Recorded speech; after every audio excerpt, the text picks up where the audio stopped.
गाडेगावाने येथील कैलासगिरी हे गुरुवारी सायंकाळी घरातून गेले होते. ते पायात चप्पल वगैरे घातलेले नव्हते. मोबाईल पण त्यांनी घरीच ठेवला होता आणि ते बाहेर गेले होते. तर ते 2 दिवस घरी आले नाही म्हणून घरच्यांनी आमच्याकडे काल दुपारी मिसिंग दाखल केली होती. त्यानंतर संध्याकाळी 4च्या सुमारास त्यांचं पडीक शेतामध्ये मृतदेह मयत अवस्थेत ते मिळून आले. त्यानंतर आम्ही पंचासमक्ष पंचनामा वगैरे केला.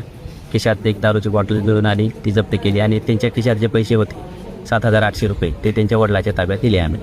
आणि बॉडी आम्ही पंचनामा वगैरे करून पोस्टमॉर्टमपणे टेंभुर्णी येथे सरकारी दवाखान्यात आणले होते.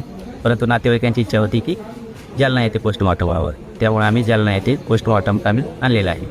शवविच्छेदन झाल्यानंतर डॉक्टरांचा वैद्यकीय अहवाल जो येईल त्यानंतर पुढील कारवाई होणार. त्यांच्या अंगावर काही मारल्याचा खुणा वगैरे काही आहे? नाही, प्रथमदर्शनी तिथं पंचनामा केला. जेव्हा आम्ही फोटो शूटिंग घेतले तर कपडे काढून आम्ही बघितले तर एकही जखम अशी काही दिसून आली.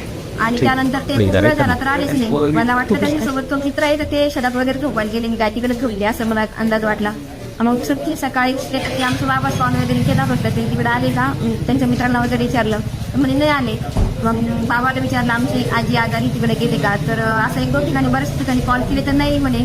आणि त्यांचा मोबाईल ॲक्च्युली घरी चार्जिंगला टाकेल होता. मग त्यामुळे मला जास्त कॉल वगैरे करावं लागले, परेशान झाले. मी तिकडं माझी दिलाला म्हटलं की शेतात आले का, इकडे तिकडे बरेचसे कॉल केले, पाहुणेरावळ्यात पण कॉल केले, तिथूनच नव्हते.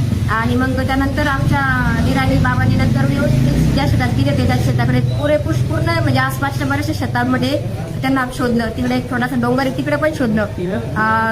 झाडं वगैरे त्यांना असं वाटलं काही त्याच्या मनाने की त्यांनी वाईट वगैरे केले काय, सगळं शोधलं पण ते सापडलेच नाही. मग आम्हाला शेवटी वाटतं की आपण एक मिसिंग कंप्लेंट वगैरे देऊन टाकू.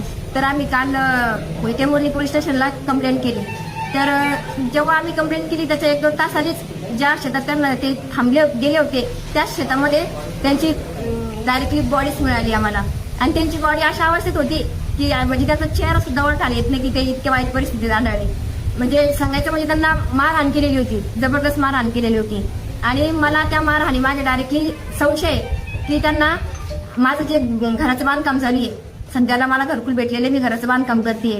त्या घराचं बांधकाम करत असताना बऱ्याचशा लोकांनी मला अडथळा आणला की तू ह्या जागेवर बांधकाम करू नको, हे रस्ता आहे असं तसं बऱ्याचशा लोकांनी अडथळा आणला. त्या संदर्भात मी टेंभुर्णी पोलीस स्टेशनला कंप्लेंट पण केली 2-3 वेळेस. तर पोलिसांनी आमची त्यावर काहीच ऍक्शन घेतली नाही. उलट ते म्हणले की तुम्ही जर चुकीचं असेल तर बांधू नका. त्यांनी तिथं आले पण नाही, ऍक्शन पण घेतली नाही, काहीच नाही. आणि त्यानंतर त्यांनी जर ऍक्शन घेतली असती तर कदाचित आमच्या घरचे आज जिवंत असते. कोणावर शंकर? जे घरात होते तेच आमच्या शेजारचेच. काय नाव आहे त्यांचं कडुबा नाथा हिवाळे,